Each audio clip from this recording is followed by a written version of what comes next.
నమస్తే నాగరాజు గారు. నమస్తే మేడం. మీరు మా ఛానల్కి వచ్చినందుకు నాకు చాలా సంతోషంగా ఉంది. Thank you madam.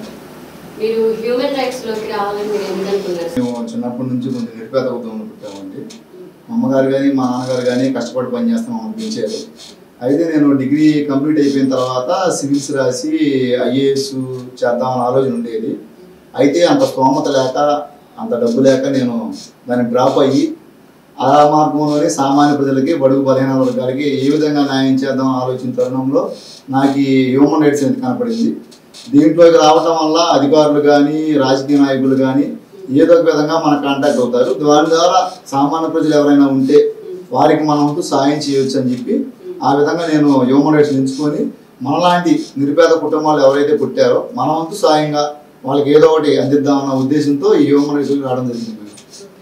అతి తక్కువ టైంలోనే మీరు రాజకీయాల్లోకి వచ్చేసారు కదా, దానిపై మీ స్పందన ఏంటి సార్? ఏదైనా సరే మేడం, మనది డెమోక్రసీ కంట్రీ అంటారు. మనం మంచి చేసినా ఇంపాక్ట్ ఉంటుంది, చెడు చేసినా ఇంపాక్ట్ ఉంటుంది. నా ఉద్దేశం ఏంటంటే నాకు తెలిసిన నాకున్న రూపాయలు నాకున్న ఈ పదవిని ఉపయోగించుకొని సామాన్య ప్రజలకి బడుగు బలహీన వర్గాలకి కార్మికులకి మంచి చేస్తూ ఉంటాం అనుకోండి. ఆ రిజల్ట్ అనేది ఎమ్మటనే ఉంటుంది. మనం మంచి చేసాం కాబట్టి దాని ఇంపాక్ట్ అనేది మన మీద కొంచెం మంచిగా పడింది. అందువల్ల మీరు కానీ సామాన్య ప్రజలు కానీ పబ్లిక్ కానీ బాగా ఐడెంటిఫై చేశారు. ఇతను కొంచెం ప్రోగ్రామ్స్ బాగా చేస్తున్నాడు, సామాన్య ప్రజలకు సహాయం చేస్తున్నాడు, సమాజంలో కొంచెం యాక్టివ్గా ఉంటా అతని పాత్ర అతను వహిస్తున్నాడు అని చెప్పి ఆ మంచి ఉద్దేశంతో వాళ్ళు నిర్ణయం తీసుకొని అలా మంచిగా స్పందించారు కాబట్టి ఆ రెస్పాన్స్ నాకు అలా అనిపించింది. వాస్తవానికి స్వతంత్ర అభ్యర్థిగా పోటీ చేద్దామని ఉంది మేడం. అయితే లోకల్గా కానీ అవుటర్గా కానీ కొంతమంది వ్యక్తులు నీకు ఏదైనా అవకాశం అయితే మేము హెల్ప్ చేస్తాము, మాట్లాడతాము, మీ సపోర్టింగ్ మాకు ఏమన్నంతగా మాట్లాడుతున్నారు. నాకు ఏదైనా కావాల్సింది మాలాంటి సామాన్య ప్రజలకి న్యాయం చేయడం, అది వారు చేస్తామని చెప్పి ఒక హామీ అయితే ఇచ్చారు. దానివల్ల ఈ స్వతంత్ర అభ్యర్థిగా గుంటూరు పార్లమెంట్ అభ్యర్థిగా డ్రాప్ అయ్యే ఛాన్సెస్ ఉన్నాయి. ఇప్పుడు దాని గురించి అయితే ఆలోచన లేదు. ప్రస్తుతం సమాజంలో చాలా మంది సేవలు చేస్తూ ముందున్నారు కదా, అది ఎలాగా?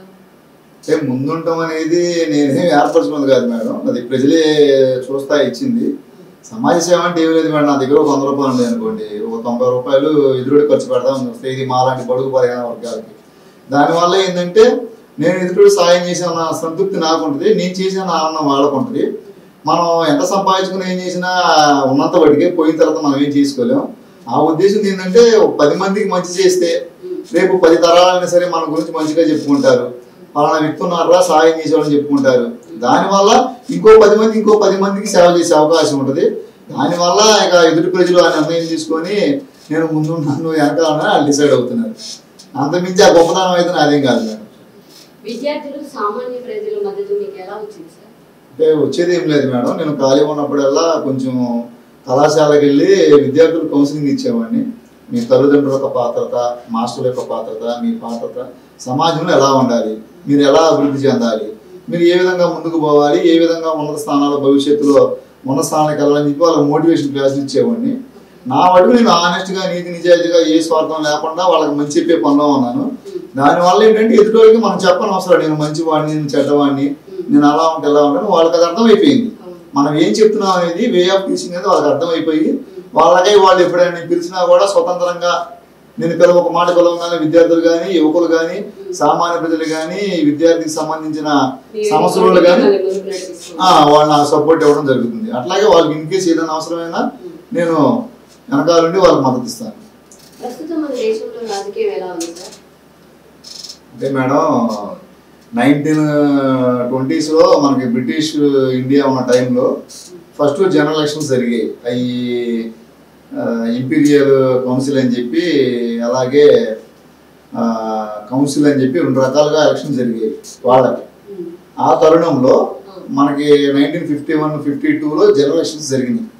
అప్పటి నుంచి ఇప్పటిదాకా ఈ ఎలక్షన్స్ ఎందుకు జరిగినాయి అంటే భారతదేశ ప్రజలకి న్యాయం చేసే విధంగా మనం బడుగు బలహీన వర్గాలకు మంచి చేద్దాము, దేశ ఆర్థిక అభివృద్ధిని పైకి తీసుకెళ్దాము, సామాన్య ప్రజలకి ముద్ద అన్నం పెట్టి వాళ్ళని పైకి లేపుతున్న ఉద్దేశంతో ఎలక్షన్ జరుగుతున్నాయి.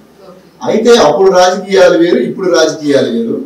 అప్పటి నుంచి ఇప్పటికి 1951 నుంచి 2023 దాకా కూడా రాజకీయాలు జరుగుతూనే ఉన్నాయి. కానీ రాజకీయాలు జరుగుతున్నాయి, రాజకీయ నాయకులు ఉన్నత పొందుతున్నారు, అధికారులు పొందుతున్నారు. సామాన్య ప్రజల రేషియో మటుకు అట్లాగే ఉంది. అక్కడే ఉన్నది అనే సామెతలో అలానే ఎవరు ఏ రాజకీయ నాయకుడు వచ్చినా గానీ వాళ్ళని ప్రజలు ఎవరు కూడా ఉన్నవాళ్ళు అవుతానే ఉన్నారు, కష్టపడేవాడు కష్టపడతానే ఉన్నాడు. ఈ రాజకీయాల వల్ల అయితే ఎవరైతే పెద్దవాళ్ళు ఉన్నారో వాళ్ళు పెద్దవాళ్ళు అవుతున్నారు, కానీ కష్టపడి పని చేసేవాళ్ళు ఈ సామాన్య ప్రజలు ఎవరో బాగుపడుతుంది అయితే నాకు కనపడలేదు. నా ఉద్దేశం ఆ ఉద్దేశంతో మీరు రాజకీయాల్లోకి అడుగు పెట్టడం అనేది జరిగింది. ఎంటర్ అవ్వలేదు, ఇంకా అవుదాం అనుకుంటున్నాను. నా వంతు ఏదో దేవుడు ఆశీర్వాదం ఇచ్చి మంచిగా ఏదన్నా చూస్తే నా ముందు డెఫినెట్ గా సామాన్య ప్రజలకు న్యాయం చేసి పెడతాను. కేంద్రంలో ఏ ప్రభుత్వం వస్తుంది సార్? ఆంధ్రాలో ఏది వస్తుందని మీరు అనుకుంటున్నారు? అంటే కేంద్రంలో అంటే ఇప్పుడు చాలా మంది బీజేపీ అభివృద్ధి పరంగా ముందు చేసింది, ఇట్లా పథకాలు ఇస్తుంది, కొత్త కొత్త ట్రైన్స్ కానీ రోడ్డుకు సంబంధించినవి కానీ బడుగు బలైన వర్గాలకి ఆయన పథకాలు ఇవ్వడం కానీ దేశ ఆర్థిక వ్యవస్థకు సంబంధించి ఆర్మీ వాళ్ళని నియమించడం కానీ చాలా విషయాలు నరేంద్ర మోడీ గారు పాలన బాగానే ఉంది అంటున్నారు. అయితే కొంతమంది ఏంటంటే కొంచెం మతోన్మాద వాదంగా ఉంది రాజకీయాలు చెప్పి ఇంకొంతమంది అంటున్నారు. ప్రస్తుతానికైతే బీజేపీ వచ్చే ఛాన్సే కనబడుతుంది. ఆంధ్రాలో అయితే వైసీపీ కంపల్సరీగా వస్తుంది, వైసీపీ వస్తుంది. దానికి తగ్గ కారణం ఏంటి అంటే ఈ జగన్మోహన్ రెడ్డి గారు పదవిలోకి వచ్చిన దగ్గర నుంచి మన భారతదేశంలో ఏదైతే మనకు ప్రాథమికంగా అవసరమో, ఇది ప్రాథమిక విద్య కానీ, ప్రాథమిక వైద్యం కానీ, సంక్షేమం కానీ, అభివృద్ధి కానీ, వీటిలో ఆయన గవర్నమెంట్ స్కూల్స్ కానీ, గవర్నమెంట్ వైద్యశాలలు కానీ, ఇలాగే కొన్ని సంక్షేమ సంఘాల బోర్డులు కానీ, ఆ హాస్టల్స్ కానీ, కొన్ని ఆఫీసులు కానీ చాలా బాగా చేయించారు. సామాన్య ప్రజలు కూడా కొన్ని పథకాల ద్వారా మహిళలకు కానీ పెద్దపీట వేసి ఆయన చేసే పనులు సహాయం చేస్తున్నారు. విద్యార్థులు కూడా ఇబ్బంది ఏం లేదు. కాకపోతే కొంచెం నిరుద్యోగ విషయంలో కొంచెం వెనకాల ఉన్నాము. అవి కూడా ఖాళీగా ఉంటున్న మహిళలు ఎవరైతే ఉన్నారో మీరు ఇబ్బంది పడమాకని చెప్పి కొంచెం వాలంటీర్ సిస్టమ్ని అభివృద్ధి పరచడం జరిగింది. దీనివల్ల అన్ని రకాల ప్రయోజనాలు ప్రజలు పొందారని నా ఉద్దేశం.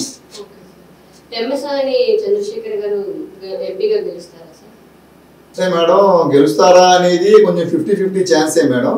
అయితే స్వతహాగా పెమ్మసాని చంద్రశేఖర్ అనే ఆయన చాలా మంచి వ్యక్తి నాకు తెలిసినంత వరకు. ఆయన కూడా ఒక సామాన్య కుటుంబంలో పుట్టి రైతు కుటుంబంలో పుట్టి ఆయన పని చేసుకుంటా చదువుకుంటా మంచి టాలెంట్తో వైద్య రంగంలో నెంబర్ 1 ప్లేస్లో పాస్ అయ్యి అమెరికా వెళ్ళి ఆయన ఒక మెడిసిన్ కనిపెట్టి ఆయన ఒక అక్కడున్న భారతీయులకి సపోర్టివ్గా ఉంటా, రూపాయి ఇన్వెస్ట్మెంట్ లేకుండా భారతీయులకి సహాయం చేస్తా ఈ రోజున ఉన్న స్థాయికి ఎదిగి మన దేశానికి వచ్చి మన గుంటూరు జిల్లా అభ్యర్థిగా నిలబడి సామాన్య ప్రజలకి మంచి ఆదాయం ఉద్దేశంతో వచ్చారు. అయితే అది గెలిచేది 50-50 ఛాన్సే. ఎందుకు అంటున్నానంటే గతంలో జరిగిన ఎలక్షన్స్ కి జయదేవ్ గారికి మోదుగుల వేణుగోపాల్ రెడ్డి గారికి జస్ట్ 5,000 ఓట్లే తేడా. దానివల్ల ఇప్పుడు ఇంపాక్ట్ చాలా మంది పర్సంటేజ్ కొత్త ఓట్లు వచ్చింది. దీని ద్వారా పోటీ ఉంటది. పైగా ఈయన కొత్త వ్యక్తి. కింద నియోజకవర్గ స్థాయి లీడర్లకు అసమ్మతితో ఉన్నారు. ఎందుకంటే నియోజకవర్గ స్థాయిలో కొన్ని ప్లేసులు టీడీపీ పొత్తులో భాగంగా జనసేన వాళ్ళకి గీయడం జరిగింది. ఈ ఓటింగ్ పూర్తిగా పడిద్దా లేదనేది డౌట్. ఈ ఓటింగ్ కనుక పొత్తులో భాగంగా పూర్తిగా పడితే ఆయనే గెలుస్తారు. ఆ పొత్తులో భాగంగా ఓటింగ్ అనేది పూర్తిగా పడలేదనుకోండి గెలిచే ఛాన్సెస్ తక్కువ. అట్లాగే గల్లా జయదేవ్ గారు కూడా గతంలో వచ్చి నేను ఇచ్చేస్తా అన్నారు. 9 years లో ఆయన ఏ నిరుద్యోగులకి అయ్యి కట్టించిందైతే మరి ఏం లేదు. మరి ఈయన కూడా ఇట్లా ఉండి వెళ్ళిపోతారా చేస్తారా లేదా అని ఒక డౌట్ అయితే జనాల్లో ఉంది ఓటింగ్ విషయంలో. కన్ఫామ్ అండి 100%. ఎందుకు అంటున్నానంటే ఈ 2019 దగ్గర నుంచి గెలిచిన తర్వాత నుంచి ప్రజాసేవలో భాగంగా ప్రతి ఇంటింటికి ప్రతి సామాన్య ప్రజలు కదిలించుకుంటా ఆయన ఆఫీసు వద్దకు వచ్చిన ప్రతి ఒక్క సామాన్యుడిని ప్రేమగా పలకరిస్తా ఆయన దైన శైలిలో వాళ్ళ నాన్నగారు ఏ విధంగా అయితే గతంలో చేశారో సేవ దాన్ని మనసులో పెట్టుకొని తండ్రికి తగ్గ తనయుడిగా ఆయన వంతు పాత్ర ఆయన కీలకంగా పోషించుకుంటూ ఆయన వద్దకు వచ్చిన ఏ సమస్యనైనా విత్తిన నిమిషాల్లో క్లియర్ చేసి పంపిస్తున్నాడు అందరికి. అదే విధంగా ఆయన పూర్తిగా నాకు ఈ పదవి వచ్చింది, నాకు ఇంత అధికారం ఉంది, నేను అహంకారం లేకుండా కార్యకర్తలు కానీ సామాన్య ప్రజలు కానీ కలుపుకుంటా పోతా ప్రతి ఒక్కరితో నవ్వుతా పోతా అభివృద్ధి పరంగా ముందున్నారు. ఇంకో ముక్కలు చెప్పాలంటే 2014 నుంచి 2019 దాకా ఆయన ఓడిపోయిన టైం ఉంది. ఆ ఓడిపోయిన టైంలో కూడా నేను ఓడిపోయాని చెప్పి ఆయన ఇంట్లో అయితే కూర్చోలేదు. ప్రజల్లో భాగంగా పార్టీలో భాగంగా ప్రజాసేవ చేయాలని చెప్పి ఇటు పక్క పార్టీ కోసం కష్టపడతా, ఇటు పక్క ప్రజల కోసం కష్టపడతా, ఇటు పక్క ఆయన చూసుకుంటా అంత స్ట్రగుల్ అవుతా కూడా 2019 దాకా ఆయన పుట్టుకుంటా వచ్చి ఆయన కష్టపడి 2019 ఎమ్మెల్యేగా అయ్యారు. ఆ ఎమ్మెల్యే పదవిని ఆయన నిలబెట్టుకున్నారు. ఈవెన్ 175 కాన్స్టిట్యుయెన్సీలో ఈయనకి అసలు ఎక్కడ కాంట్రవర్సీ లేని ఎమ్మెల్యే ఏకైక వ్యక్తి ఉన్నారు అంటే అది అన్నావతిని శివకుమార్. నేను గట్టిగా చెప్తున్నాను, కన్ఫామ్ గా డౌట్ లేకుండా అత్యధిక మెజారిటీతో తెనాలి నియోజకవర్గంలో గెలిచే వైసీపీ క్యాండిడేట్ అన్నావతిని శివకుమార్ గారు. టీడీపీ జనసేన పొత్తు వల్ల వైసీపీ పార్టీ ఓడిపోతుందా? గెలుస్తుంది ఆయన ఇంకా.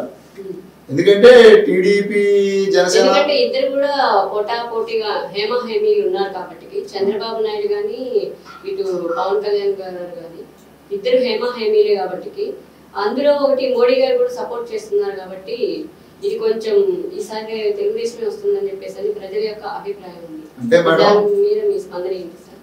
పొత్తులో భాగంగా బాగానే ఉంది మేడం. గతంలో జనసేన ఎన్ని సీట్లు గెలిచింది, గతంలో టీడీపీ ఎన్ని సీట్లు గెలిచింది. వాళ్ళు 9 సంవత్సరాల పరిపాలనలో టీడీపీ వాళ్ళు 5 years తర్వాత బ్రేక్ అయింది, తర్వాత కానీ గెలవనింది. వాళ్ళు ఇన్ని సంవత్సరాలు నిజంగా అభివృద్ధి చేసుకుంటా వస్తే ఈ రోజున అభివృద్ధి చేయాల్సిన పనులు ఆంధ్రాలో ఇంకా ఎందుకు ఉన్నాయి? మరి నిరుద్యోగులు ఉన్నారు, సమస్యలు అలాగే ఉన్నాయి, మరి ఏమి తీరట్లా అంటే మీరు 9 సంవత్సరాలు చేసిన అభివృద్ధి ఏది? ఇదేనా? హైదరాబాద్ చూసుకున్నాము, అక్కడ అభివృద్ధి చేశారు, అక్కడ తెలంగాణ కేసీఆర్ గారు నిలబడిపోయారు, ఇప్పుడు రేవంత్ రెడ్డి గారు వచ్చారు. మరి మీరు చేసిన అభివృద్ధి అంత ఆంధ్ర ప్రజలకు అందిందా? అందలేదు. మరి ఏ నమ్మకం పెట్టుకొని ప్రజలు మీకు ఓటేస్తారు పొత్తులో భాగంగా? అంటే జగన్ గారు వచ్చిన తర్వాత కూడా జాబ్స్ అనేది ఏమీ బయటకు తీసుకురాలేదని చెప్పేసి అంటున్నారు కదా స్టూడెంట్స్. కరెక్టే, జాబ్స్ ఎందుకు తేలేదు అంటున్నారంటే ఈయన పోతా పోతా మన స్టేట్కి 2 లక్షల అప్పని పెట్టేలేదు. దానిలో భాగంగా దిగుతా కూడా వయో పరిమితి పెంచలేదు. మరి గతంలో ఉన్న ముసలిని మీరు దింపేసేసి మీరు కొత్త ఉద్యోగం ఇవ్వచ్చుగా. మరి వయో పరిమితి పెంచిన వాళ్ళు ఉన్నారు 2 years కి, మరి వాళ్ళు అట్లాగే నిలబడి ఉన్నారు. అవి తీసి మళ్ళీ నోటిఫికేషన్ అంటే ఈ మధ్య చదువుకుని వచ్చిన వాళ్ళు ఎంతమంది ఉన్నారు రాష్ట్రంలో? చాలా మంది ఉన్నారు. మరి ఎంతమందిని బేకప్ చేసి 4 సంవత్సరాలు ఎంతమంది తెలుస్తారు ఉద్యోగాలు? ఉన్నాయి తీసేయాలా, లేకపోతే ఉన్నామని తీసేయాలా, లేకపోతే లేని ర్యాంకులను తీసుకొచ్చేయాలని చెప్పి కంక్లూజన్ లో ఉంటారు. అన్ని వాళ్ళు ఆశ తీసుకుని వేయడానికి మేడం చిన్న విషయం కాదు. నిరుద్యోగుల సమస్య అనేది మన భారతదేశంలో అత్యధికంగా ఉన్నదే. గతంలో గెలిచిన ఎంపీలు ఎవరైతే ఉన్నారో వాళ్ళు ఇండస్ట్రీలు ఏర్పాటు చేసి ఈ సామాన్య ప్రజలకి మన మెరిట్ రూపంలో కాకుండా మెరిట్కి వచ్చిన ఒక కేటగిరీ, అన్ని మెరిట్లో ఉన్న ఒక కేటగిరీ, బడుగు బలహీన వర్గాలకు ఒక కేటగిరీ పెంచుకొని వాళ్ళ స్థాయిలో వాళ్ళకి వచ్చిన మార్కులను బట్టి ఉద్యోగాలు ఇచ్చుకుంటా పోతే నిరుద్యోగం అనేది ఉండదు. అచ్చంగా గవర్నమెంట్ జాబ్ రావాలని చాలా కష్టం మేడం ఈ రోజుల్లో. కొన్ని రాజకీయ పార్టీలు అభివృద్ధి లేదు, జగన్ ప్రభుత్వం అంటున్నారు. మీ స్పందన ఏంటి? అభివృద్ధి అంటే ఏంటండి? ఏమన్నా అమెరికా లాగా చేయాలా, లేకపోతే జపాన్ లాగా చేయాలా, లేకపోతే ఏమైనా చైనా లాగా చేయాలి? అభివృద్ధి అంటే మినిమం రోడ్డు సౌకర్యం కూడా వేయించలేదు కదా సార్. అంటే ఇప్పుడు మేము తనాలో తిరుగుతున్నామండి, పెద్ద రోడ్డు ఉంది, బోసు road. 1950s, 1960s, 70s, 80s లో వేయించిన రోడ్లే అవి. మరి అప్పుడు వేయించిన రోడ్లు మరి టీడీపీ కూడా 9 సంవత్సరాలు పరిపాలన చేసింది కదా. ఏంటి అభివృద్ధి చేయడం అంటే విలేజ్ లోకి వెళ్ళి ఒక 10 మీటర్ల 30 మూటలు సిమెంట్ రోడ్ అయితే అభివృద్ధి అయిపోయిందండి. డ్రైనేజీ క్లియర్ చేయకుండా సైడ్ వాల్ చేస్తే సరిపోయింది, అది అభివృద్ధి అండి. మరి ఎంతమందికి, ఎన్ని వేల మందికి ఉద్యోగాలు ఇచ్చారు? ఎన్ని వేల మందికి మీరు సంక్షేమం అభివృద్ధి పరిచారు? ఎన్ని లక్షల మందికి మీరు ఉపాధిని కలిగించారు? మరి అంతా మీరు చేసుకుంటే ఈ రోజున మరి ఉద్యోగాల కోసం ఎందుకు అభివృద్ధిలో ముందు వెనకబడింది ఆంధ్ర? అందుకే కదా సార్ జగన్ గారిని కూడా గెలిపిస్తే వాళ్ళ నాన్నగారి లాగా ఏవైనా అభివృద్ధి పనులు చేస్తారని చెప్పేసి ఒకసారి జగన్ గారికి కూడా ఛాన్స్ ఇద్దామని చెప్పేసి ప్రజలు ఇచ్చారు. ఒకటొకటిగా చేసుకుంటూ రావాలి కదా. 10 పల్లెలు పెట్టినప్పుడు ఒక పల్లె 1 by 1 చేసుకుంటూ రావాలి. వీడు వచ్చాడే కదా అని చెప్పి మీరు వదిలేసిన 10 పల్లెలు ఈ మొక్కనే కడగాలంటే ఆడబడుతాడు. మీరు చేసిన బాగా కూడా ఇంటి తిరగాల, ఇంటికి తిరగదు కదా. చూసుకుంటున్నారు ఏ రంగంలోకి వెళ్తే మనం ఎట్లా మంచి చేయాలి, ఉద్యోగాలు ఎలా ఇవ్వాలి, ఏంటి ఈ సంక్షోభాన్ని మనం ఎట్లా క్లియర్ చేయాలి, ఈ పేదరికాన్ని మనం ఎలా నిర్మించాలి, ఈ వ్యవస్థలో పేదవాడికి ఎంత పెద్ద వేయాలి, మహిళలకు ఏ పాత్ర అని చెప్పి వైసీపీ ప్రభుత్వం జగన్ గారు ప్లాన్ చేస్తున్నారండి. ఆయన కింద నియోజకవర్గంలో ఎమ్మెల్యేలు కూడా వాళ్ళ పని వాళ్ళు చేసుకుంటా పోతా ఉన్నారు. ఇది ఒకసారిగా అయ్యే ప్రక్రియ అయితే కాదు. మన 1950s ఎలక్షన్ దగ్గర నుంచి జరుగుతున్న తంతే ఇది. అప్పటి నుంచి అభివృద్ధి కానీ ఇప్పుడు అభివృద్ధి అని నేను అడుగుతున్నాను. అంటే ముఖ్యంగా ప్రజలు ఏమంటున్నారంటే నిరుద్యోగ యువతకి ఉద్యోగాలు కావాలని చెప్పేసి, నిరుద్యోగ యువతకి ఉద్యోగాలు కావాలని మినిమం రోడ్డు సౌకర్యం కూడా చేయలేదు కాబట్టి జగన్ గారి మీద మండిపడుతున్న విషయం మీకు తెలిసింది కదా. అంటే రోడ్లు ఒక్కటే సరిపోద్దండి? అంటే రోడ్ల గురించి అని కాదు, ఇంకా చాలా ఉన్నాయి సార్. అంటే ఏంటి చాలా అంటే ఏమున్నాయి అవి? అని ఏదో చెప్తారు మేడం. ఇప్పుడు ఒకడు మంచిగా ఎదుగుతున్నాడు అనుకోండి, వాడి మీద ఏదైనా 4 నిందలు వేస్తేనే కదా అది నిజం అవ్వదు. తర్వాత ఫస్ట్ 4 నిందలు వేస్తే అది నమ్మేస్తారు కదా జనం. అట్లాగే అభివృద్ధి అంటున్నారు. మీరు గత ప్రభుత్వంలో 2014 ఉన్నప్పుడు గుంతలు లేని విలేజ్లు చూపించండి, కాలువలు లేని ఇల్లు చూపించండి, వార్డులు చూపించండి, నియోజకవర్గాలు చూపించండి. మీరున్నప్పుడు వదిలేసి రోడ్లే కదా.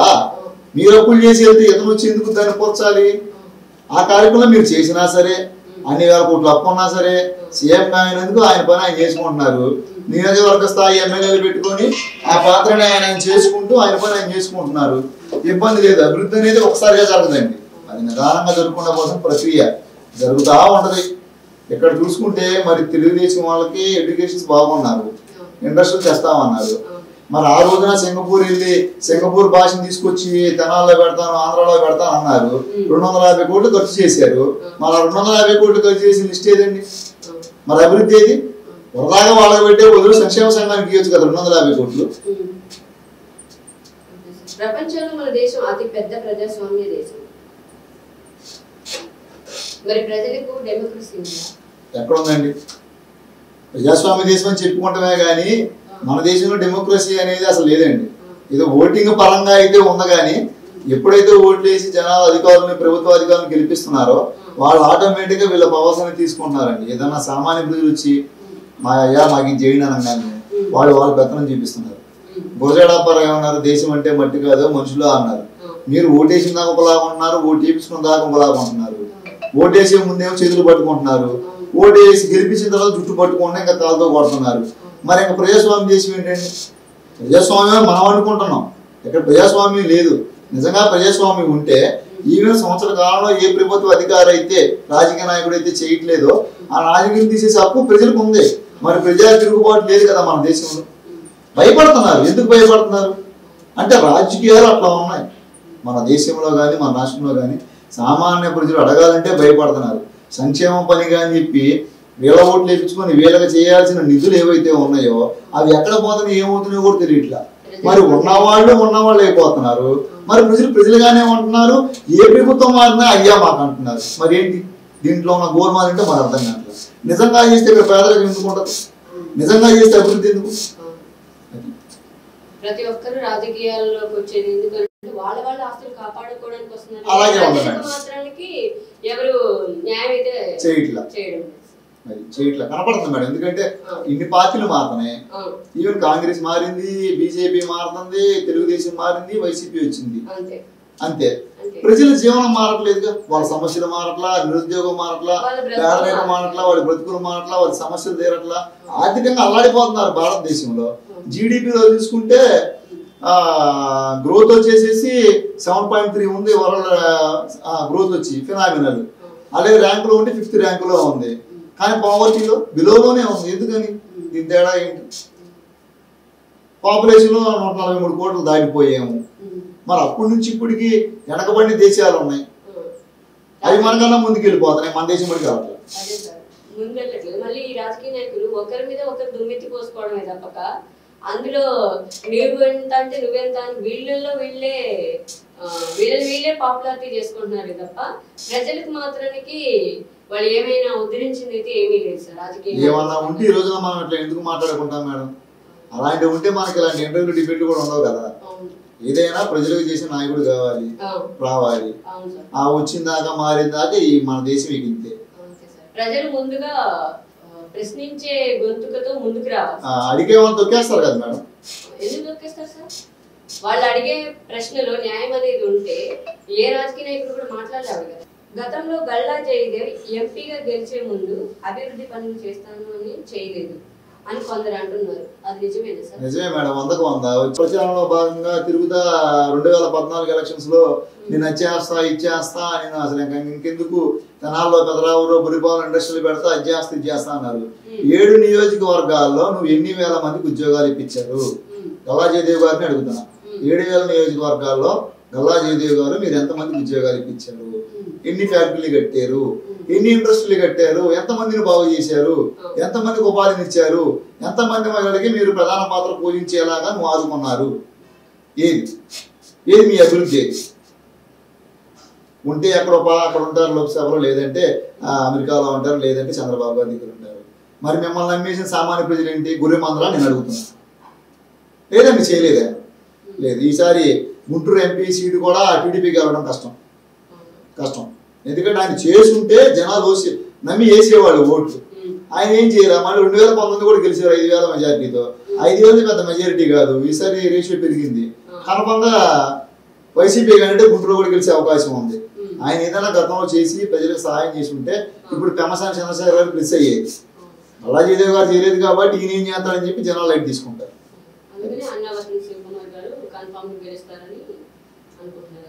తెనాలి నియోజకవర్గంలో శివకుమార్ గారు, గుంటూరు జిల్లా వచ్చి కిరారవసయ్య గారు. అది నా ఉద్దేశం.